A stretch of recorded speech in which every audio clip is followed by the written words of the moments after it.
Olá, começa agora a Conexão em Negócios, o programa aqui da Santa Cecília TV que fala sobre empreendedorismo, carreira e, claro, mercado de trabalho. Hoje a gente vai falar sobre saúde também, que é um tema muito importante e faz parte do Evandro Vida Nova, ele que é responsável pelo instituto que atua aqui em Santos há poucos anos, mas tem uma história muito longa em cirurgia bariátrica. É um assunto muito sério e muito importante para a gente tratar no programa de hoje. E vou começar a falar sobre o mercado cafeeiro, com um dos grandes, a maior exportadora de café do país, a Cochupé. Quem está ao meu lado é o Ronald Pires de Moraes, ele que é da empresa, o gerente de administração, da exportação da Cochupé. Muito bem-vindo ao nosso programa, obrigada por sua presença.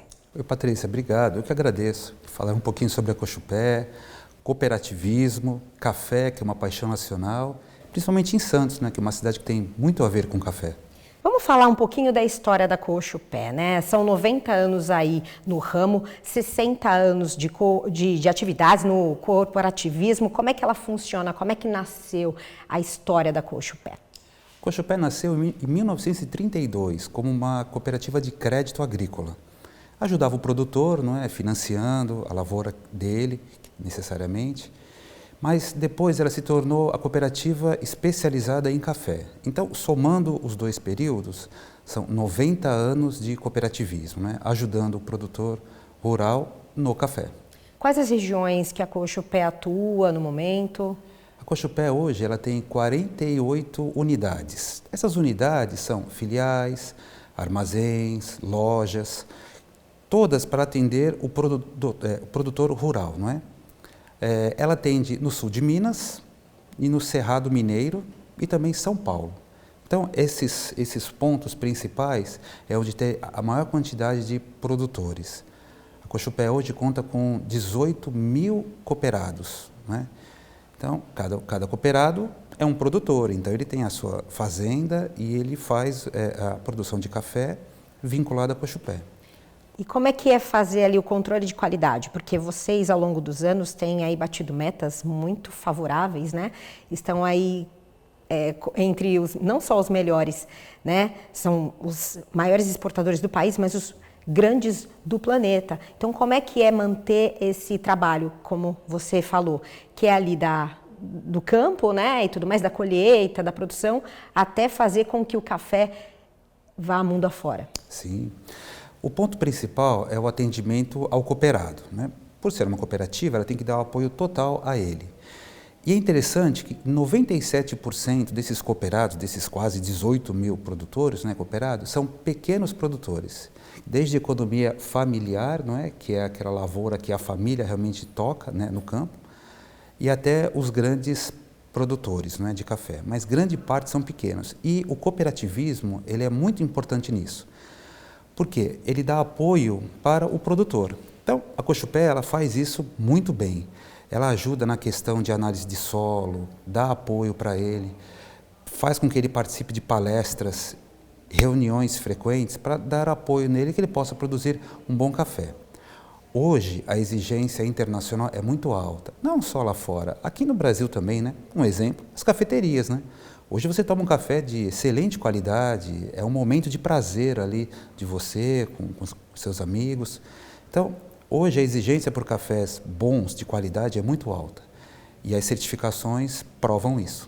É verdade. Agora, como é que é fazer com que o café brasileiro ainda seja escolhido entre os melhores, ainda seja aí, aquele que a pessoa saboreia e vicia, digamos assim? O Brasil é líder na produção de café. Então, até para ter uma ideia de volume, o Brasil produz anualmente entre 50 a 60 milhões de sacas de café, cada saca tendo 60 quilos. Então, é um volume absurdo. O segundo colocado seria o Vietnã, produz aí na faixa de 30 milhões de sacas de café por ano. Porém, ele produz apenas um tipo de café, que é o Robusta. O Brasil produz o Arábica e o Robusta, mas o Arábica é uma proporção muito grande, que é exatamente esse café que nós degustamos, Tomamos esse paladar forte, apurado, é um café muito bom. Então, o Brasil vem ano após ano batendo o recorde. E aí, se você compara, não é? O mundo inteiro consome na faixa de 170 milhões de sacas de café por ano. Tirando o que nós produzimos, na faixa entre 50 e 60, é como se 1 a cada 3 xícaras de café consumida no mundo fosse brasileira. Então, é um orgulho para o país. E como é que é o impacto da inflação aí com pandemia, tudo que a gente vem enfrentando nesses 2 últimos quase 3 anos? Como é que tem sido ainda fazer com que o café ele não sofresse tanto com essa inflação e com tudo que a gente vive? O café subiu sim um pouco de preço, isso é fato. Mas o principal fator que fez isso acontecer foi algumas situações climáticas. Então, por exemplo, seca em região produtora. Ano passado, no período de inverno passado, tivemos 3 períodos de geadas em algumas regiões produtoras. Isso afeta a planta e faz com que produza menos, não é? Por ser uma commodity, o preço tem a ver com oferta e demanda, não é? Então, se a produção cai, o preço do café eleva. Sim. E aí é um desafio e tanto, mas vocês conseguiram fazer com que a exportação ainda fosse alta. Qual foi o volume que vocês conseguiram exportar de café em 2021? Foi próximo a 5 milhões de sacas de café exportadas. Mesmo com todos os problemas logísticos, né, que nós acompanhamos aí na mídia, mostrando muito isso, essa questão de acessos marítimos, os navios cada vez mais congestionados, muita carga sendo exportada. O Brasil é um líder no agronegócio e as exportações continuaram acontecendo, né? Mas em alguns portos, principalmente na Europa, na Ásia e nos Estados Unidos, colapsaram. Então os navios não conseguiam entregar as cargas, ficavam parados. O nosso Porto de Santos, que é responsável por 80% da exportação de café brasileira, sai aqui do nosso porto. Então a situação não foi fácil, mas nós conseguimos embarcar esse volume muito bom. Muito significativo. Exato. E Porto de Santos foi o setor que não parou, né? Que continua a todo vapor, batendo recordes de várias safras. Agora, como que você encara a privatização? O que precisa melhorar para aumentar, alavancar ainda mais a exportação, não só do café, mas de outros grãos? Nós entendemos que esse assunto é muito importante para a cidade, né? O fato de desestatizar o porto, você vai dar uma capacidade dele expandir, aumentar. Mas hoje a gente sofre muito com questões de acesso ao porto, né? Então as rodovias, tudo no nosso país, grande parte disso é transportada por caminhões, não é? Então você sofre com esses acessos. Mas essa questão de expandir o porto, eu acho que vai ser muito bom para todo o segmento de forma geral na exportação de Santos. Agora falando sobre investimentos, né? A Cochupé vem investindo ao longo dos anos. Conta pra gente as novidades que vocês têm aí. Já por algum tempo nós transformamos os nossos armazéns a granel, né? Para deixar o café a granel, não armazenar mais em sacos de 60 quilos, como nós estamos acostumados a ver, não é? E isso nós ganhamos um desempenho muito grande, tanto na questão da agilidade, como no armazenamento também. Então você consegue transferir a carga de forma rápida, não é? De um lugar para o outro e até mesmo fazer estufagem no container para que seja exportado. E dura mais tempo, né? Chega com maior qualidade também. Exatamente, exatamente. E é interessante mencionar que esse ano que passou, não é? A Cochupé teve uma renda muito boa, né? Um faturamento muito bom e por ser uma cooperativa, ela consegue retornar para o produtor. Então, ela retornou 120 milhões de reais dividido para os produtores, né, de acordo com a utilização da Cochupé. Quanto mais café eles entregaram dos nossos armazéns ou mais serviços eles adquiriram, eles tiveram um retorno favorável.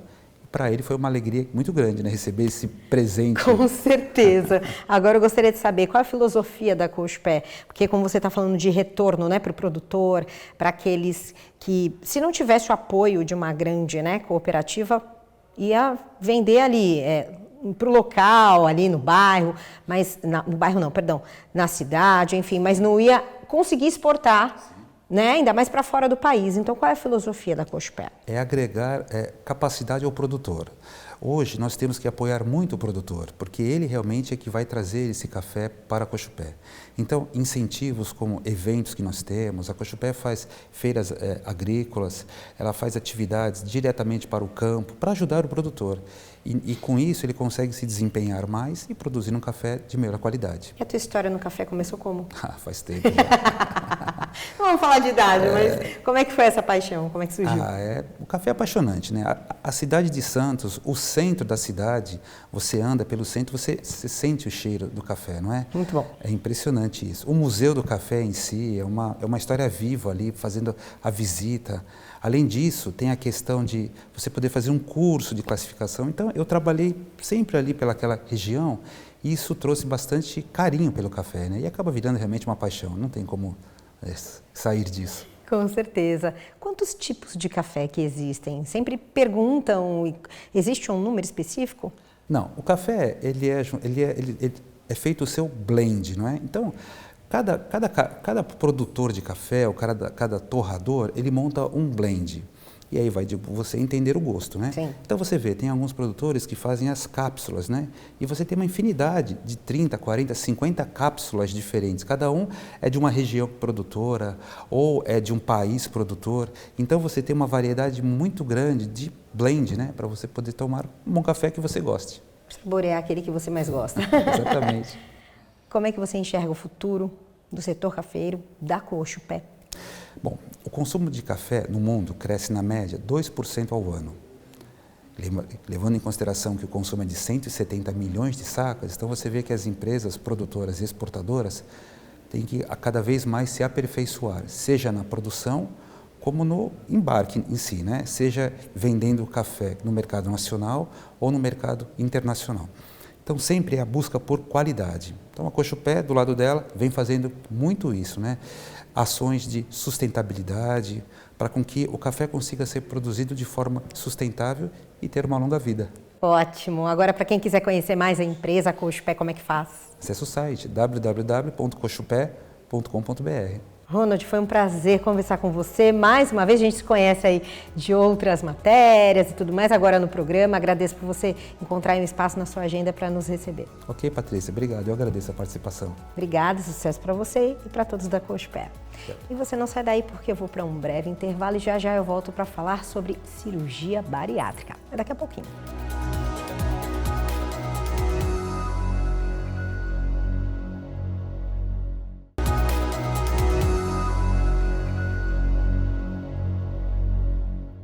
Estamos de volta e agora eu vou falar sobre cirurgia bariátrica. E eu tenho a alegria de falar que é um prazer entrevistar o Evandro, que está aqui ao meu lado, porque ele tem uma história de vida incrível e se dedica a pacientes que, assim como ele, né, fizeram aí o procedimento para que tenham uma qualidade de vida. É muito bom te conhecer pessoalmente. Obrigada por sua presença, Evandro. Eu que agradeço o convite e é um prazer, né, falar sobre obesidade, sobre cirurgia bariátrica e estou aqui para poder tentar ajudar a quem precisa entender um pouquinho mais sobre esse assunto. Isso mesmo. Você que é o diretor, né, do Instituto Médico Vida Nova, que está em Santos há poucos anos, mas primeiro eu quero contar a tua história até para explicar para o pessoal que nos assiste o porquê de eu estar tão feliz em te receber. Gente, a história do Evandro ela é incrível. Começou quando ele tinha ali 19 anos, jogava futebol, tinha uma qualidade de vida, era um atleta. E ele, infelizmente, teve uma perda muito significativa, né? Perdeu seu irmão afogado. E diante dessa dor desesperadora, ele desenvolveu uma depressão, começou a se alimentar errado e aí engordou, ganhou 170 quilos. Como é que foi para você esse processo? Foi um processo muito difícil, na verdade, né? Eu costumo falar que eu estou dentro da obesidade há 30 anos aproximadamente. Estou com 50 anos, com 19, 20 anos eu jogava futebol e no final de semana meu irmão foi para a praia e eu acabei perdendo ele afogado. Daquela data para frente eu parei de jogar futebol, parei de treinar e normalmente a gente entra numa depressão. Eu parei com tudo e eu me escondi atrás do prato da comida. Eu comecei a engordar em questão aí de 6 anos, eu engordei 95 quilos praticamente. Eu cheguei a pesar 170 quilos. E aí eu vi o mundo de uma forma diferente, porque quando você tem 80 quilos, 75 quilos, você tem um estilo de vida. Quando você tem 170 quilos, dói joelho, dói todas as partes que nós, né, nem podemos imaginar, mas a dor emocional ela é muito grande. E foi aí que eu decidi realizar a cirurgia bariátrica. Na época eu tinha medo de agulha, jamais eu imaginava que eu ia entrar na área da saúde. E eu decidi realizar a cirurgia, aonde eu procurei por um ano uma equipe e eu acabei encontrando uma equipe em São Paulo para fazer toda a rotina do pré-operatório, que na época ela era um pouco mais enxuta do que hoje, né? Eu acabei encontrando uma equipe, fiz toda a rotina pré-operatória. E a minha cirurgia foi marcada para o dia 11 de setembro. Aquele fatídico dia 11. O dia que caiu as torres nos Estados Unidos, eu estava entrando no Hospital 9 de Julho para poder estar realizando a minha cirurgia. Eu jamais imaginava que ia dar essa reviravolta que deu nesses últimos 21 anos realmente que eu trabalho com bariátrica. E aí você deu certo, depois de 3, 4 anos, tornou-se garoto propaganda da clínica e passou a administrar os negócios da clínica também. Um convite ali inusitado para um jovem rapaz que estava buscando não só qualidade de vida, mas uma vida nova, como você mesmo adotou esse sobrenome, né, Evandro? E como é que foi também para você? Foi ali o começo de uma retomada, digamos assim, né, de uma fase agora feliz da vida. No começo, realmente, eu relutei um pouquinho, né? Eu não me encontrava dentro da área da saúde. Mas o cirurgião que fez a cirurgia, ele me convidou para realmente ser esse garoto propaganda e fazer a parte administrativa da clínica dele. E eu aceitei. E depois de 4, 5 meses, eu percebi uma necessidade maior de cuidar desse paciente. E conversando com ele, nós montamos um protocolo de pré, intra e pós-operatório para esse paciente. E foi muito bonito, porque eu consegui montar uma equipe de nutricionistas, psicólogos, fisioterapeutas, todos ex-obesos. Então, além do profissional, esses profissionais eles passaram por essa dor da obesidade. Então, a gente conseguiu montar um projeto onde, em um ano, esse projeto ele se tornou referência no Brasil. Né? Então a gente começou a fazer uma preceptoria, vamos falar assim, para várias equipes no Brasil. E até fora do Brasil vieram algumas equipes para aprender toda essa rotina, para a gente cuidar um pouco melhor desse paciente. E ali foi, né? Ano a ano, eu montei esse protocolo em 32 clínicas no Brasil. Minha vida começou realmente a ficar muito conturbada, né? Num bom sentido. Não tinha tempo para nada, né? De domingo a domingo trabalhando, né? Então eu vivia consultório com cirurgiões, à noite eu vivia centro cirúrgico com cirurgiões. De sábado eu realizava o curso, que na época era uma palestra, mas era um curso das 9 da manhã às 5 da tarde, onde a gente levava esses pacientes até para um restaurante para aprender como comer com a nutricionista. Enfim, era um projeto muito bonito naquela época e ainda continua. Que legal. E aquilo foi. E a gente foi crescendo no mercado, ao ponto de montar em vários locais. Mas tudo na vida tem um preço, né? Então eu passei 15 anos praticamente trabalhando de domingo a domingo e eu acabei perdendo um pouco da minha qualidade de vida. E quando eu me deparei, eu já tinha 40 e poucos anos. Eu falei, agora eu preciso tirar um pouco o pé do acelerador e cuidar um pouco de mim, porque senão a gente não vai também ter qualidade de vida. A gente tenta passar qualidade de vida para os outros e a gente acaba esquecendo da gente. Foi aí que eu decidi vir morar em Santos e trazer para Santos toda essa experiência que eu montei em alguns lugares. Eu montei a clínica aqui, do lado da Vila Belmiro. Ótimo, Instituto Médico Vida Nova. É isso daí. Que legal. E é um espaço completo, não é só para pacientes obesos, né? Tem espaço de pilates, como é que funciona? Quais os serviços que vocês oferecem? A minha proposta dentro da clínica foi tentar agregar todos os profissionais onde a gente trabalha a obesidade, né? Então eu tenho um atendimento clínico, onde eu tenho um endócrino e tenho a equipe para poder ajudar. de fisioterapeutas, de psicólogos, nutricionistas, e cada espaço também foi criado. Então eu tenho uma piscina, onde tem a hidroterapia, eu tenho uma academia que é o espaço personal, eu tenho o espaço Pilates. Então hoje a ideia é realmente tentar atender esse paciente dentro daquela necessidade com uma equipe médica, seja no paciente clínico, o balão gástrico ou a cirurgia bariátrica. Então eu costumo falar que eu venho para somar, inclusive com os cirurgiões de Santos. Eu sou um preparador de paciente para quem quer operar. Até um tranquilizador, né? De certa forma. Os anestesistas gostam bastante, porque no ato cirúrgico a gente está do lado do paciente de mãozinha dada, então a gente passa um pouquinho de tranquilidade para ele. A ideia é isso, é trazer uma tranquilidade e um conhecimento para esse paciente que vai estar realizando a cirurgia e ele entenda o que ele precisa fazer, né? Sim. Estados Unidos é um país referência, né? 52% aí da população é de obesos e se alimentam muito mal, fast food, enfim, tem uma vida muito corrida. E um estudo recente feito lá naquele país revelou, na verdade, que 32% dos pacientes que realizaram a cirurgia bariátrica, eles têm menos chances de desenvolver 13 tipos diferentes de câncer. E isso não é só um fator. São muitos fatores positivos para quem passa pelo procedimento, né? Só que é bom a gente frisar, Evandro, que isso só deve ser realizado por ordem médica após se esgotarem todas as possibilidades de emagrecimento daquele paciente, não é isso? É bom a gente frisar. Então, como é que é de repente receber um paciente, se você já teve esse caso, ter que lidar com alguém que estava muito ansioso naquela expectativa, mas não tentou tudo o que deveria até chegar ali à mesa?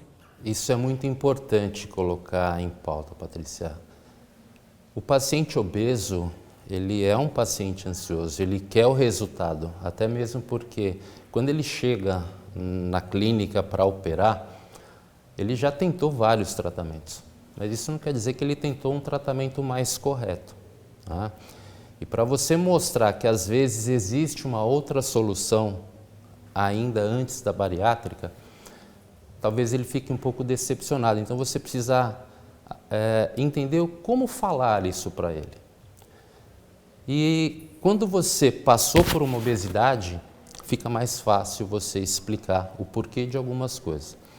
Mas se realmente ele tem toda a indicação para realizar a cirurgia, ele tem doenças associadas, ele tem um peso indicado para a cirurgia, a parte mais importante é mostrar para ele que ele precisa ter calma, para ele entender todo o processo da cirurgia no pré-operatório para que ele tenha um sucesso no pós. Então, o que vem acontecendo em alguns lugares? Muitos pacientes estão voltando a engordar depois da cirurgia bariátrica. E o que a gente tem visto, né, nesses pacientes que voltaram a engordar? Que o pré-operatório dele foi muito rápido. Ele não aprendeu o que ele precisava entregar no pós-operatório. Então não é a cirurgia que é ruim. Talvez foi um mau preparo, uma avaliação que talvez deveria ser um pouco mais rigorosa, um não falado numa hora correta.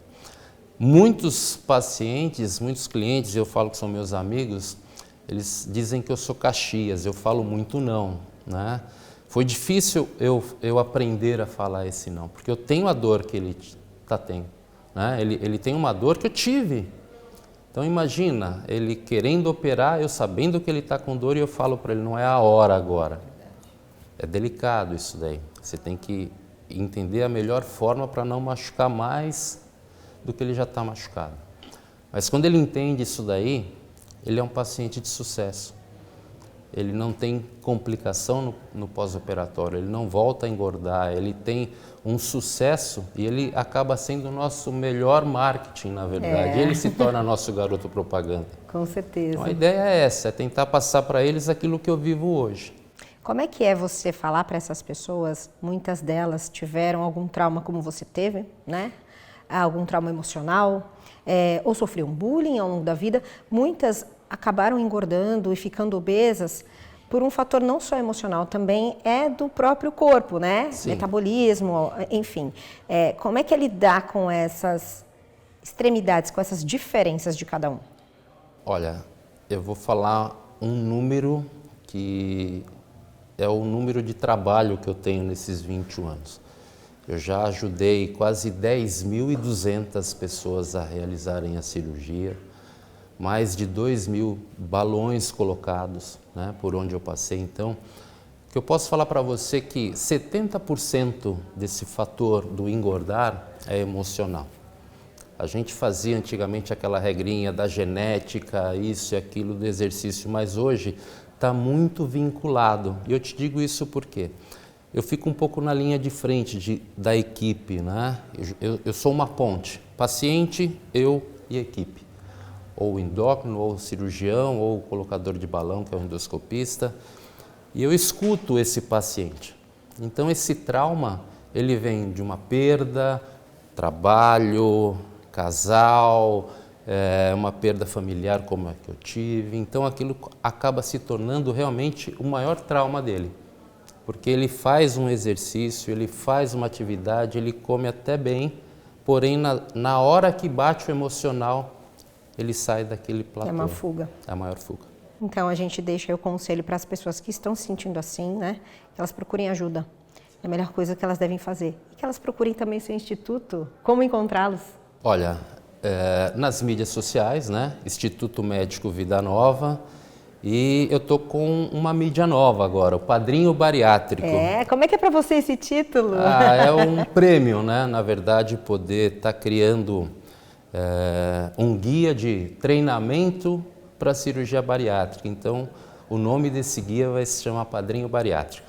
Eu não posso deixar de finalizar essa entrevista tão prazerosa para mim, de te conhecer, querendo que você fale como é que é olhar agora, 21 anos depois, sabendo tudo que você passou e vendo que você está conseguindo transformar a vida de outras pessoas.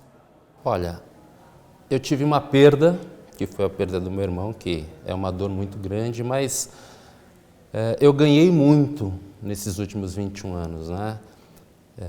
Quando um paciente que hoje é um amigo me agradece, ele me olha num shopping, ele olha na rua e ele olha para mim e dá um sorriso, podendo atravessar uma rua, subir uma escada sem dor no joelho, isso já é um prêmio que eu não tenho nem como agradecer. E foram vários assim. Então a minha missão é continuar fazendo cada vez melhor isso que eu já faço há 21 anos. Não é só aparência, é devolver qualidade de vida, né? Qualidade Saúde. de vida. Saúde. Muito obrigada por sua presença, eu agradeço por você ter vindo ao nosso programa. Obrigada e sucesso. Eu que agradeço a oportunidade. E até breve, hein? Até breve. E obrigada pela sua audiência e seu carinho. A gente volta semana que vem, sábado, 6h30 da tarde. Então, até lá. Tchau!